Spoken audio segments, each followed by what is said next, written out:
You're watching the Daily Climate Show on Sky News. Coming up on today's programme, as demand for lithium soars, a warning that the minerals needed to fuel our net zero transition are in short supply. The third named storm in a week batters the UK, but has climate change had any part to play? And wildfires in Argentina burned through one of the world's largest freshwater wetlands.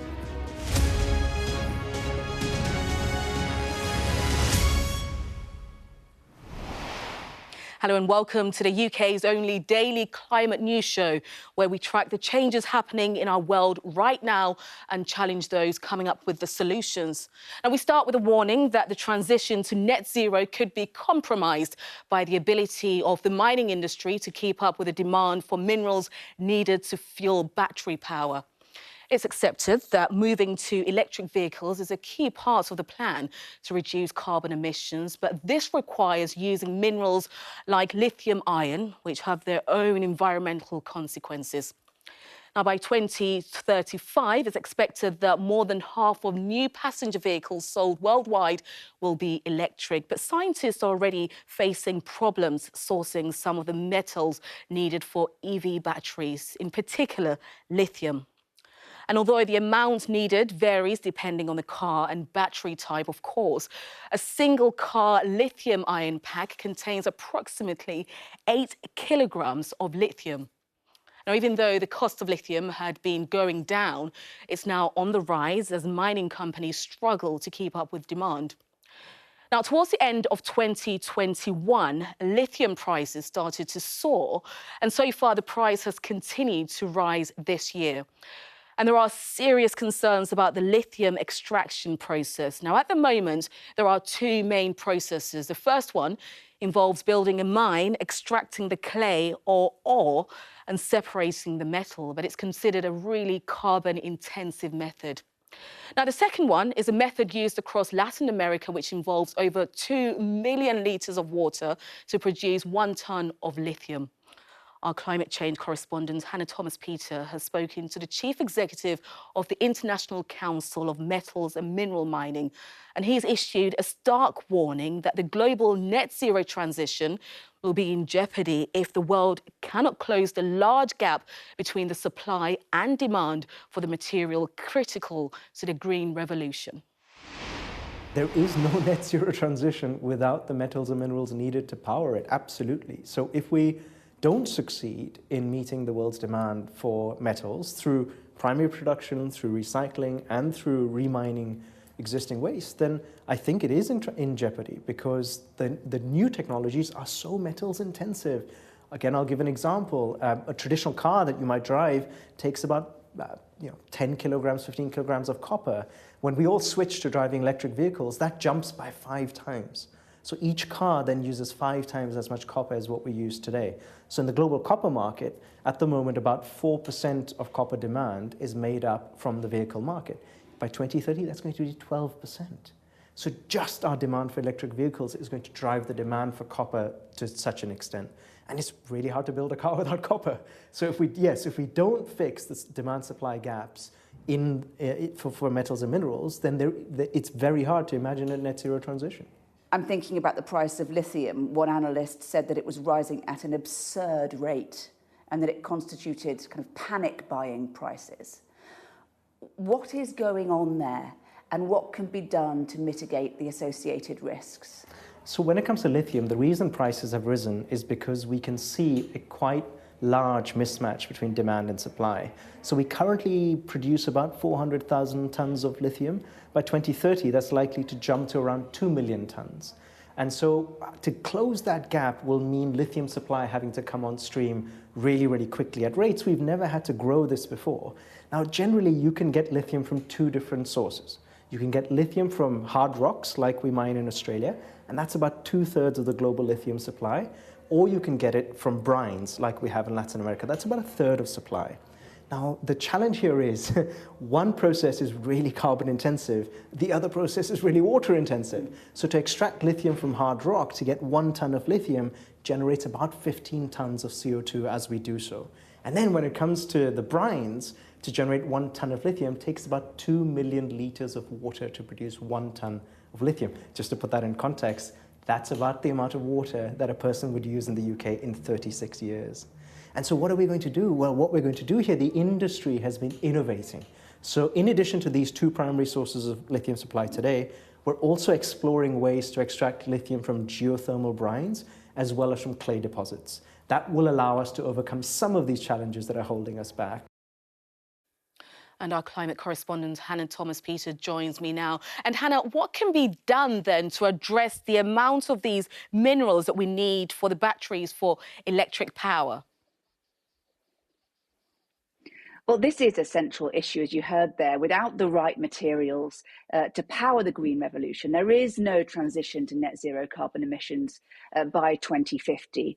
I mean, you heard there the explanation that the mining industry, the extraction industry, are developing new technologies to try and remine existing deposits, for example, new technologies to try and extract copper and lithium and other metals from different sorts of deposits. But none of those are yet being used at scale. And so the blunt truth is that we have to get more copper, lithium, and other metals out of the ground. New mines have to be developed. Now that gets really complicated because that will take a lot of time. It will take a huge amount of money. And there are complicated layers over the top of the practical issues around extraction. There are local political issues, local opposition to mines in Serbia, Portugal, and even America, which has traditionally been very pro-mining, have halted or slowed entire projects. Then you've got the new shape of world geopolitics, which is being remade around access to these critical materials. China is becoming a renewable superpower, securing access to lithium mines across the world. There is a concern about countries starting to stockpile lithium and copper in order to secure their own supply chains. There are concerns about new governments being elected in places like Chile, the world's largest copper producer.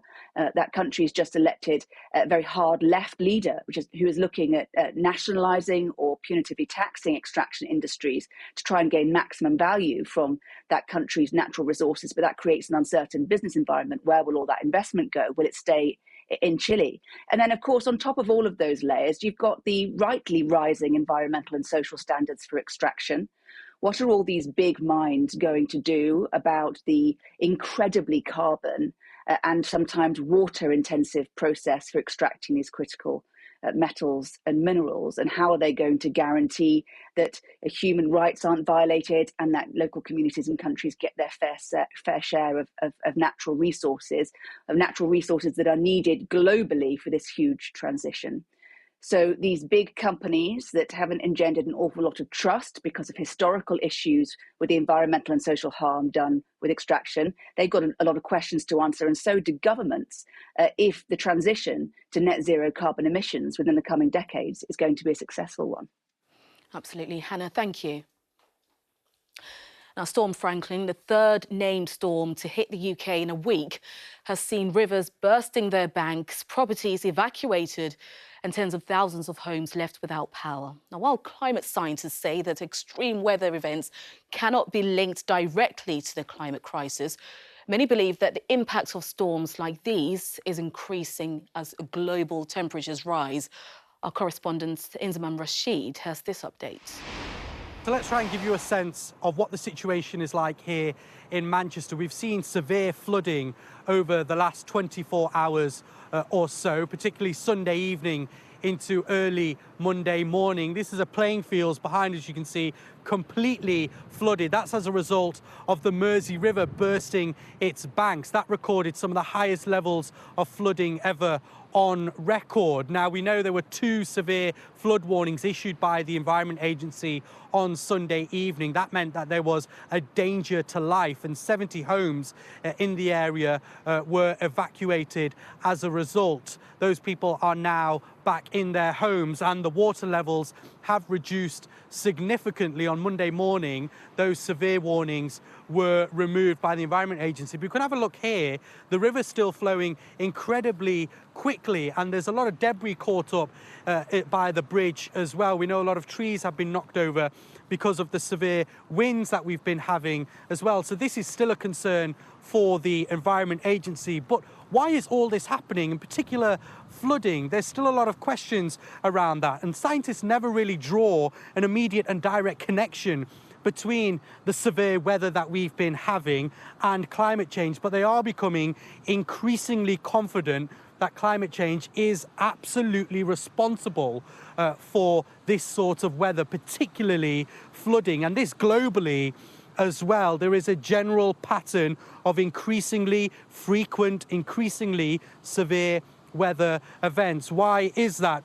Well, the Earth is warming, a rise in sea levels, and we're potentially seeing more rainfall than ever before in a short period of time, which causes this sort of flooding. So areas like this might now need to put more focus on adapting to these changes to protect themselves in the future. And there will be a big question about where local authorities spend their money to protect livelihoods in these sorts of areas because of climate change causing this severe sort of weather. Inzamam Rashid there with that update. Now, moving on to some of the day's other climate news now. Organisations are warning that the government's levelling up plans will fail unless they include access to nature. Now, new research finds that 85% of people in nature-deprived areas say that more natural spaces would improve their quality of life. The Nature for Everyone campaign is calling for a legal right to nature to be a key part of the government's levelling up reforms. Those disparities have been there for a long time, and they deepen other inequality in our society that leads to major health and employment opportunities. It leads to real changes in life chances. So it might feel like something extra in life, but actually levelling up access to nature is a really big part of creating equality of opportunity and life chances. Wildfires in northeastern Argentina have burned through more than 800 hectares, scarring farmlands and killing protected animals and plants in an important wetland area. In Iberia National Park, one of the world's largest freshwater wetlands, the fires have affected diverse wildlife, which includes threatened animals such as marsh deer, alligators and more than 380 species of birds. There's growing demand for ethically sourced and sustainable products. That's according to a new report. The Fair Trade Foundation says sales increased by 14% in 2020. The foundation says there were particular demands for fair trade cocoa, bananas, wine, gold and cosmetics. Egypt and the US have launched a joint working group to prepare for the COP27 climate change summit in Sharm el-Sheikh in November. The US climate envoy's visit to Egypt comes 100 days after the Glasgow Climate Pact at COP26, when governments committed to revisit their emissions goals in 2022 and ramp up finance to help poorer countries cope with the impact of climate change. We meet this morning here in Egypt well aware of other tensions in the world, understanding that there are lives and principles at stake in what is happening with respect to Ukraine today, but that does not change the reality of what is happening every day with respect to our climate. That is a national, international security threat to all of us. So we must continue to work every day. Please stay with us because coming up, we'll be discussing how far we have or have not come since COP26, which took place in Glasgow, with climate scientist Dr. Ella Gilbert and senior lecturer in climate law at Edinburgh University, Navraj Singh Galia. There they are. See you after this short break.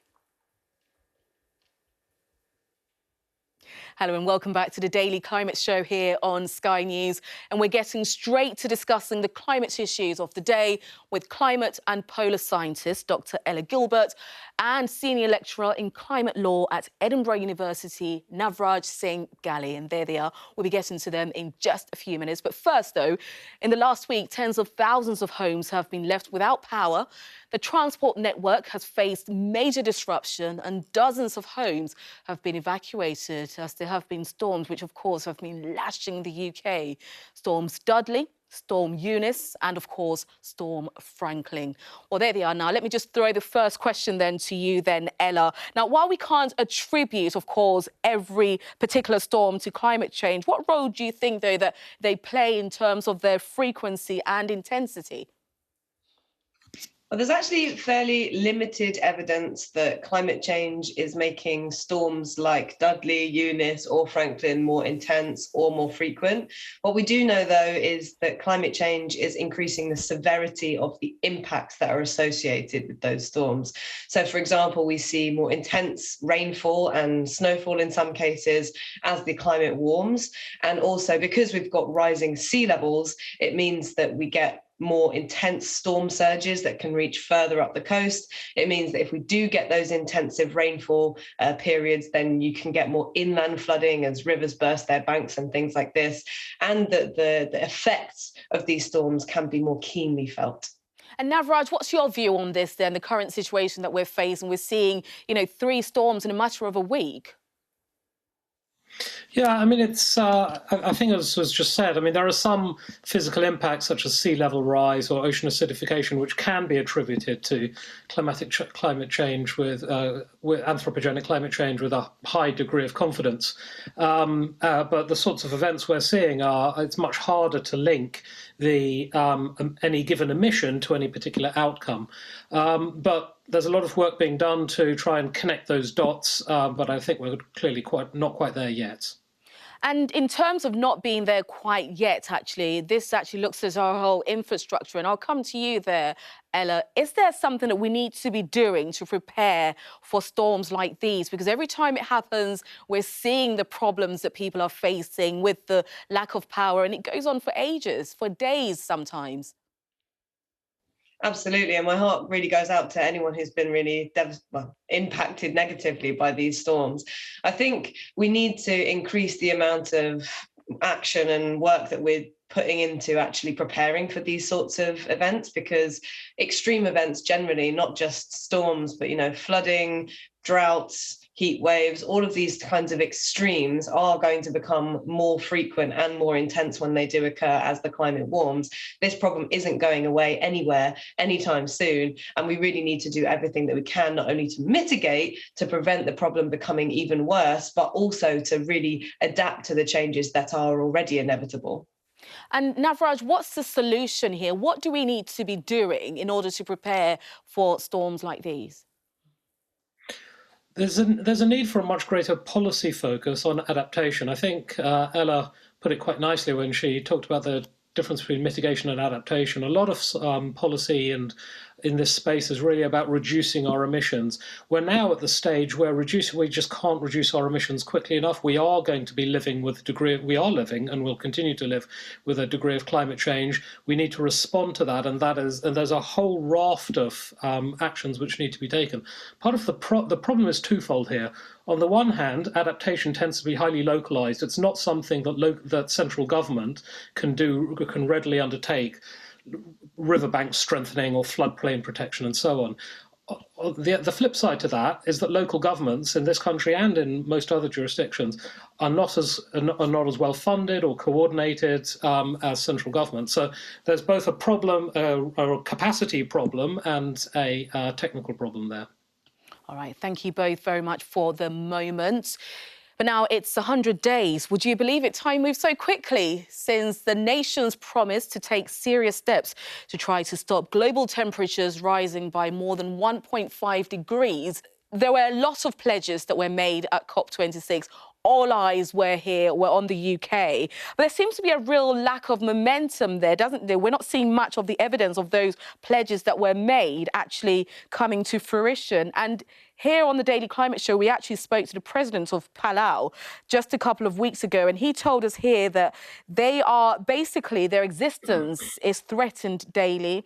And one of the key quotes that's coming out today comes from John Kerry, who is, of course, a US climate envoy. And I'll just read that to you. He says, tackling climate change is a serious threat that requires accelerated action, even as industrial action, international action, that is focused on Russia and Ukraine. What do you think is gone on? Why are we at this stage where not much has been done? I think as usual, it's a political will problem. I mean, we've known what we need to do to tackle climate change for decades. And I think this is just another kind of symptom of that problem. As John Kerry says, we need to really start to take action in a meaningful way, despite the distractions that are going on across the world stage, whether that's the Ukraine-Russia crisis, whether that's closer to home, the cost of living crisis, or even Partygate, dare I mention it. I think all of these things are always going to be continuing to happen in the background, but climate change is something that isn't going away. We can't just choose to ignore it. We have to do everything that we can, and that means really actually taking action on those pledges that we've made, whether that's halting deforestation or starting to move really dramatically away from fossil fuels, and rather than, investing in new oil fields or new shale gas, for example. Now, Raj, as Ella was just saying, they're a political will problem. Do you agree with that? Yes and no. I mean, I think it's clearly the case that we're not seeing the massive transformational changes that the science requires to avoid 1.5 degrees warming. What we are seeing, though, is a huge amount of very granular, detailed, patient work taking place across a wide range of sectors. So yesterday, the United States changed its licensing system for new fossil gas pipelines. That's a really big step. There's ongoing work about the support of international finance, public finance for fossil fuels and coal in particular.